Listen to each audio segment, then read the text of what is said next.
Antibiotics are powerful medicines used to treat certain illnesses.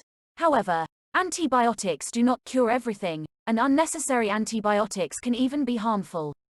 There are two main types of germs that cause most infections. These are viruses and bacteria. Viruses cause colds and flu, runny noses, most coughs and bronchitis, and most sore throats. Antibiotics cannot kill viruses or help you feel better when you have a virus.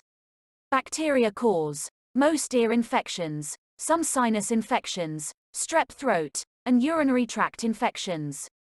Antibiotics do kill specific bacteria. Some viruses cause symptoms that resemble bacterial infections, and some bacteria can cause symptoms that resemble viral infections. Your healthcare provider can determine what type of illness you have and recommend the proper type of treatment. What are resistant bacteria? Each time you take an antibiotic, bacteria are killed. Sometimes, bacteria causing infections are already resistant to prescribed antibiotics. Bacteria may also become resistant during treatment of an infection. Resistant bacteria do not respond to the antibiotics and continue to cause infection. A common misconception is that a person's body becomes resistant to specific medicines. However, it is the bacteria, not people, that become resistant to the medicines.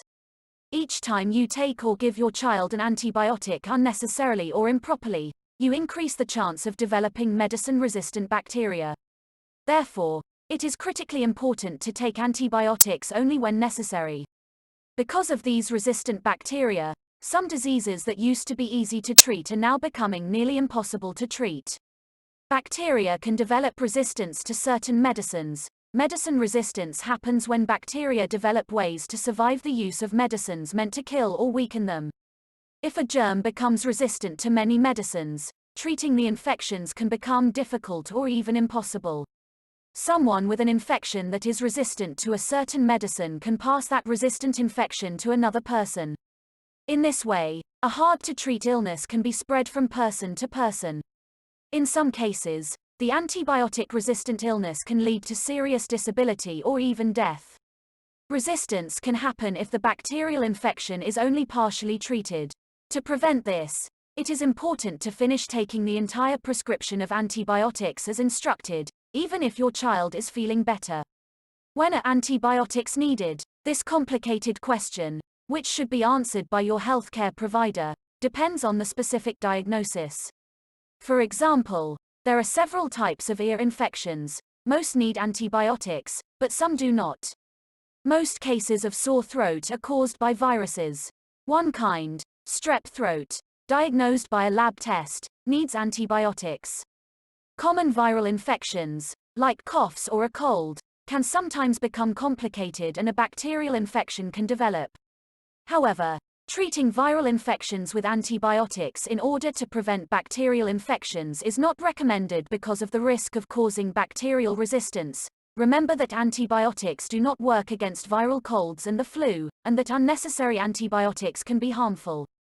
Talk with your healthcare provider about antibiotics and find out about the differences between viruses and bacteria, and when antibiotics should and should not be used. If your child receives an antibiotic, be sure to give it exactly as prescribed to decrease the development of resistant bacteria. Have your child finish the entire prescription. Don't stop when the symptoms of infection go away. Never save the leftover antibiotics to use, just in case. This practice can also lead to bacterial resistance. Do not share your antibiotics with someone else or take an antibiotic that was prescribed for someone else. Antibiotic resistance is a problem in both children and adults. Remember that taking antibiotics appropriately and making sure your child receives the proper immunizations will help prevent having to take more dangerous and more costly medicines. Talk with your healthcare provider for more information. Source: hopkinsmedicine.org. Please subscribe to my channel. Thanks for watching.